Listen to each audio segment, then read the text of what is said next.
In the scripture that we heard Peter read today, Jesus asks us to love our enemies, to turn the other cheek, to give the shirt off of our back to those who ask for it.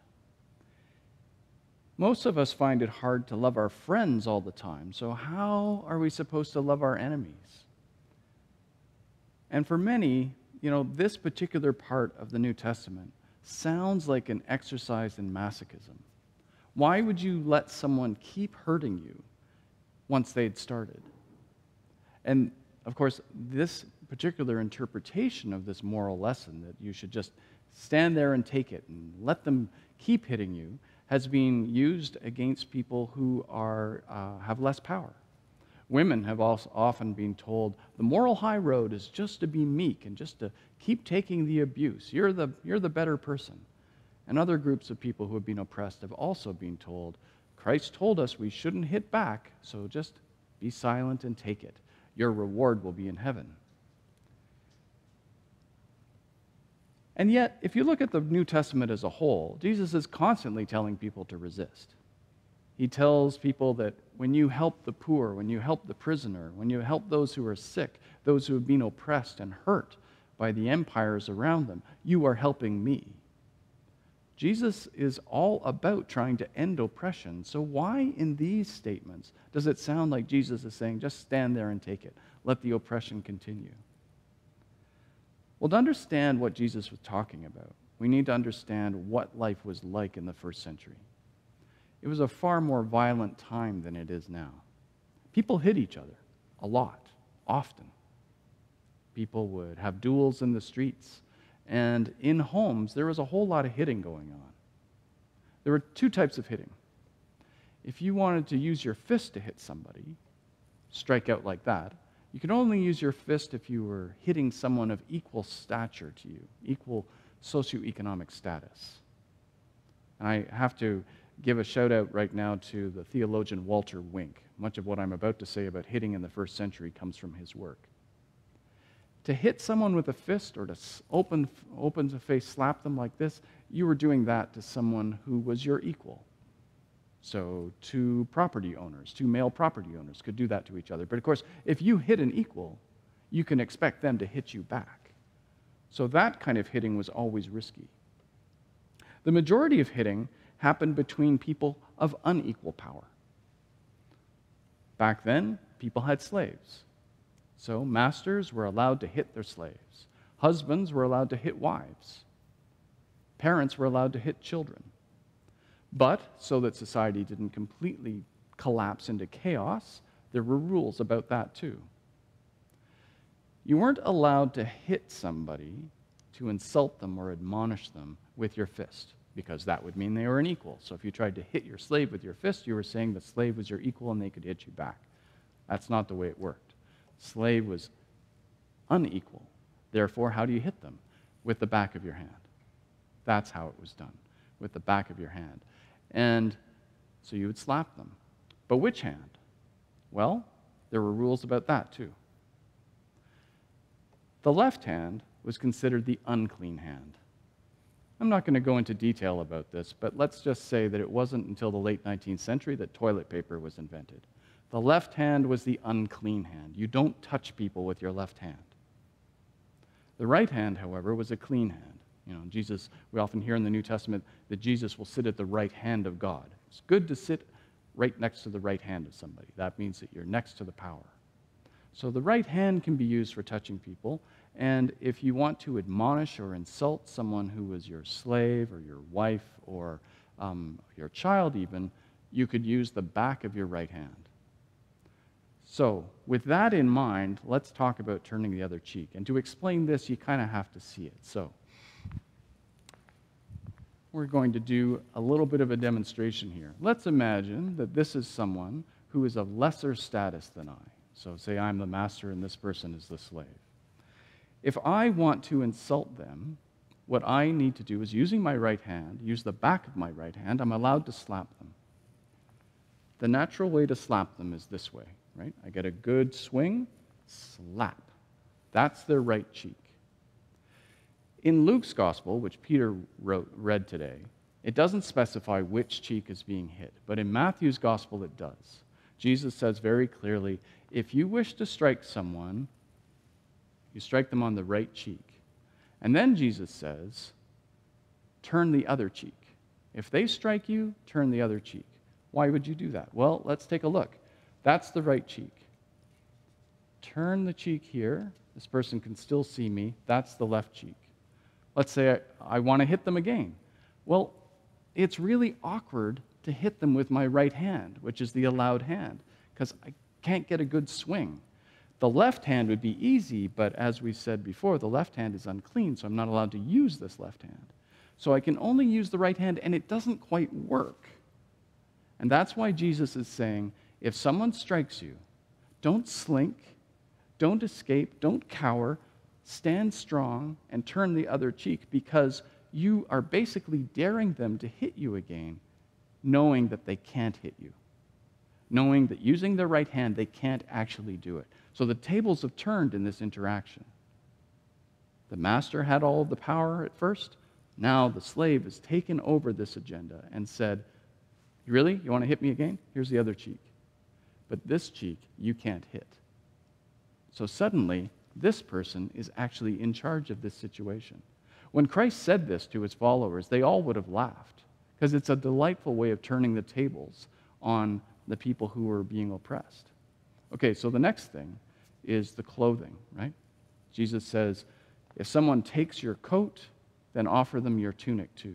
So let's try that. I'm going to take the head off here because it's going to come off if I pull off the clothes anyway.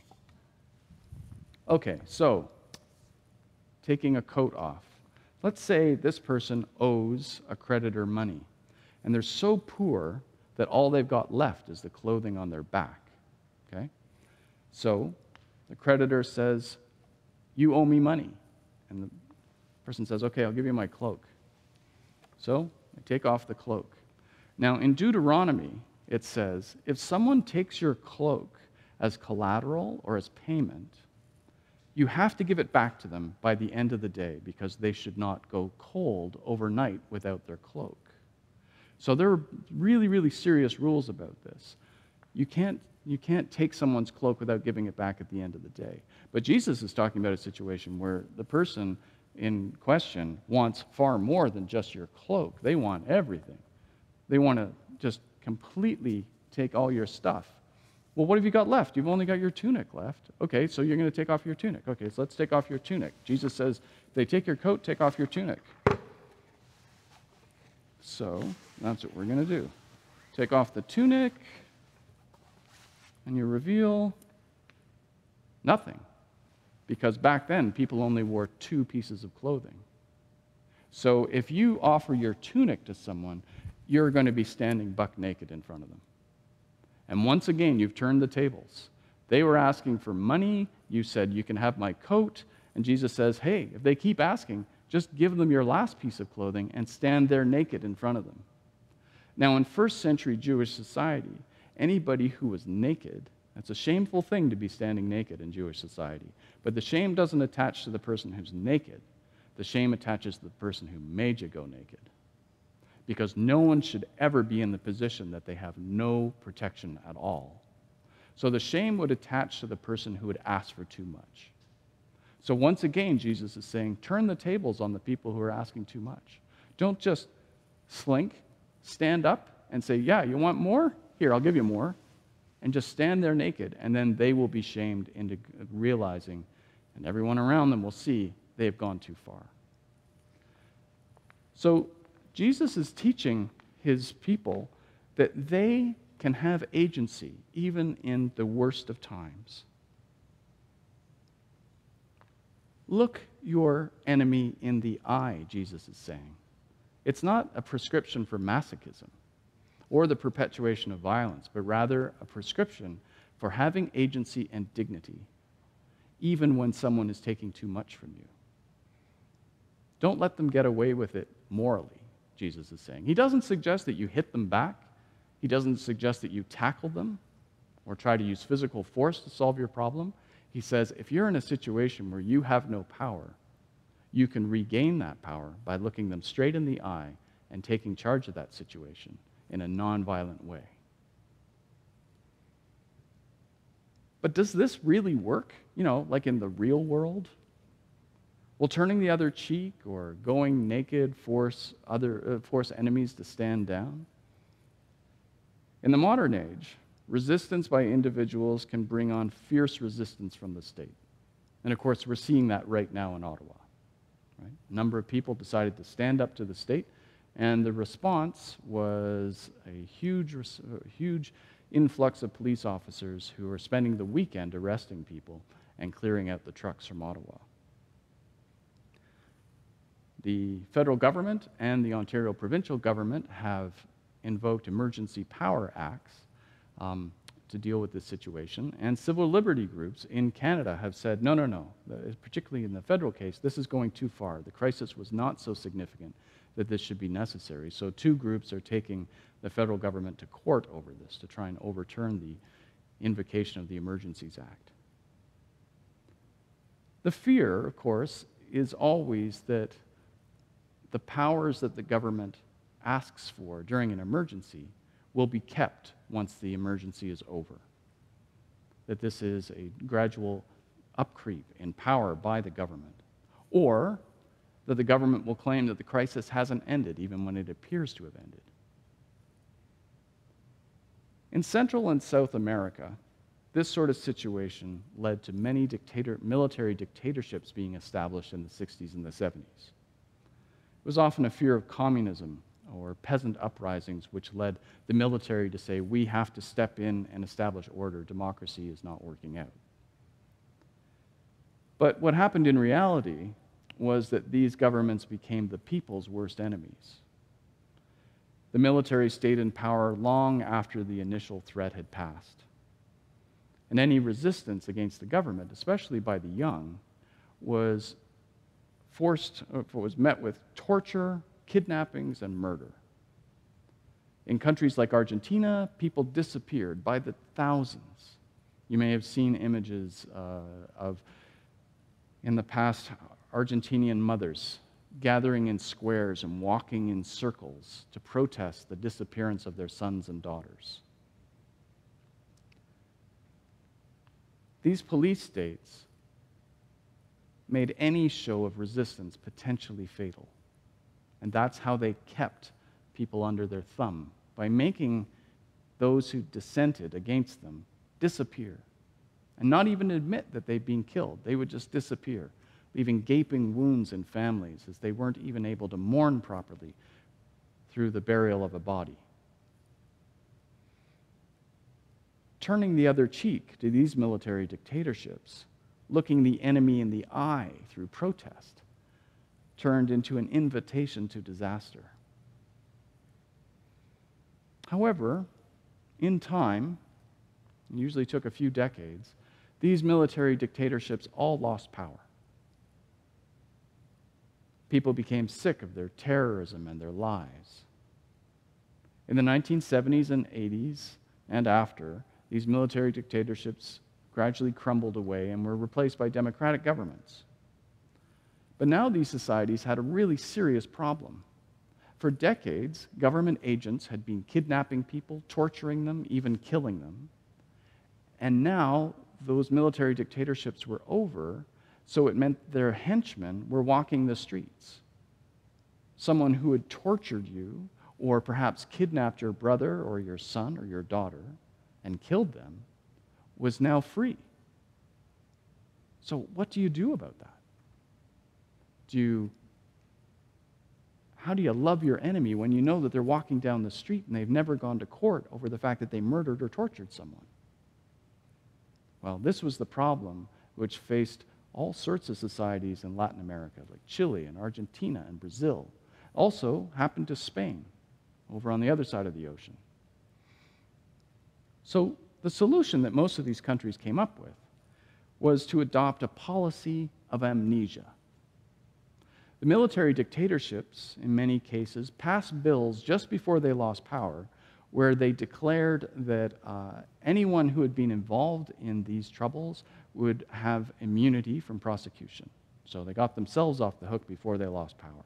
And they also sealed the archives so that no one would be able to discover who had been killed by who or why, where the bodies were buried. All of that became secret. In some cases, the governments actually passed laws saying that those archives would be sealed forever, so no one could ever figure this out. And what's odd is that it wasn't just military dictatorships who created this fog of amnesia, but it was also the democratically elected governments which followed them. Because their problem was they'd just gone through decades of the people and the government being enemies of each other. And now did they want those two sides to turn on each other all over again once the military was gone? So often it was democratically elected governments that decided that they were going to extend amnesty to everyone involved. And in some countries, such as Spain, they actually adopted what they called a pact of forgetting, where they would deliberately decide not to investigate what had happened during the years of military dictatorship.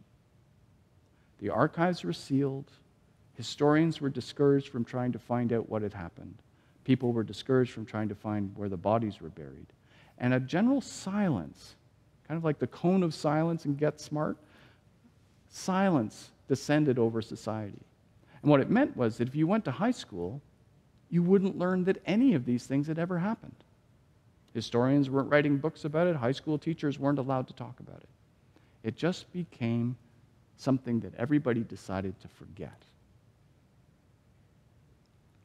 Now, the reason this matters to us, because we don't live in Latin America or South America, so why do we care about this? Is that this strategy of forgetting has now landed on our doorstep. During the pandemic, George Floyd's death at the hands of the Minneapolis police sparked Black Lives Matter protests all over the United States, in Canada, and all over the world. These protests were peaceful attempts to stand up and look the enemy of the state in the eye and say, no, this has gone too far. There has to be a change. These protests sparked a renewed interest and commitment to trying to figure out what had happened in the past to black people at the hands of a racist state. How had states, through policing and laws, perpetuated racism even after the end of slavery? Among our North Toronto cluster of churches, last year we started a Lenten anti-black racism book group where we gathered every couple of weeks to read and discuss books about anti-black racism. Our education was inspired by the witness of those peaceful Black Lives Matter protests, where people looked the state in the eye, peacefully. But in the country where George Floyd was killed, there has been a backlash. Individual states are enacting amnesia laws, very similar to the ones which were seen in Latin America and Spain. These laws are dedicated to denying that the state has ever enacted racist policies. In particular, the legislation in these bills targets critical race theory. Critical race theory is the theory that argues that racism is maintained and promoted through state laws. Slavery was legal in the South. So was the segregation of schools. So was making it so that only blacks could only sit at the back of the bus. Whites could sit in one part of the restaurants, blacks could sit in other parts of the restaurant or not there at all. All of that was perfectly legal. Critical race theory says that racism isn't just about the behavior of individuals, it's about what is contained in state laws. That idea that the state can make racism real through policy is what's under attack in the United States right now. Here's a map of all the states who are changing their laws to deny that governments have or ever have had racist policies. The brown states are the ones which are enacting these policies. There's so far 38 states out of the 50 states in the United States which have done this. So it's the majority, a healthy majority. Some have already passed these laws, others are in process. Note that they are not just states in the South. The legislation can be found throughout the Midwest and even in the Northeast, in New Hampshire and Pennsylvania. The bills all sound very much alike, like someone was just cutting and pasting from one bill to the next. They prohibit the discussion of any issue that might make a student feel bad in the classroom. Here's the wording from the bill in South Carolina. It prohibits that any individual should feel discomfort, guilt, anguish, or any other form of psychological distress on account of his or her race or sex. So these bills say that a white child sitting in class must not ever feel uncomfortable based on what they are hearing in, say, history class. If they hear about what the state has done to restrict the rights of black people and that makes them feel uncomfortable, then that lesson should not be taught. That is literally what these bills say. Most of the bills prohibit the teaching of the idea that slavery and racism played a key part in the establishment of the United States and its economy. The bills explicitly reject the idea that state legislation and policing has played a key role in maintaining and promoting the oppression of black people. You just can't talk about that in schools in these states. That includes slavery. In Mississippi's bill, one clause rules out teaching any divisive concepts, including the idea that the United States or the state of Mississippi may be systemically racism. You can't even talk about that idea in class in Mississippi. It is against the law to have that discussion. In Georgia last year, Republican Governor Brian Kemp called critical race theory anti-American.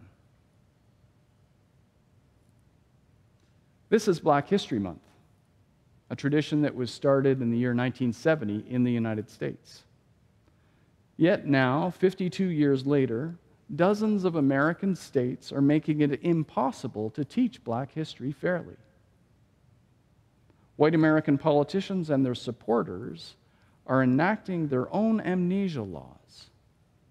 The Americans are opting, state after state, for their own pact of forgetting.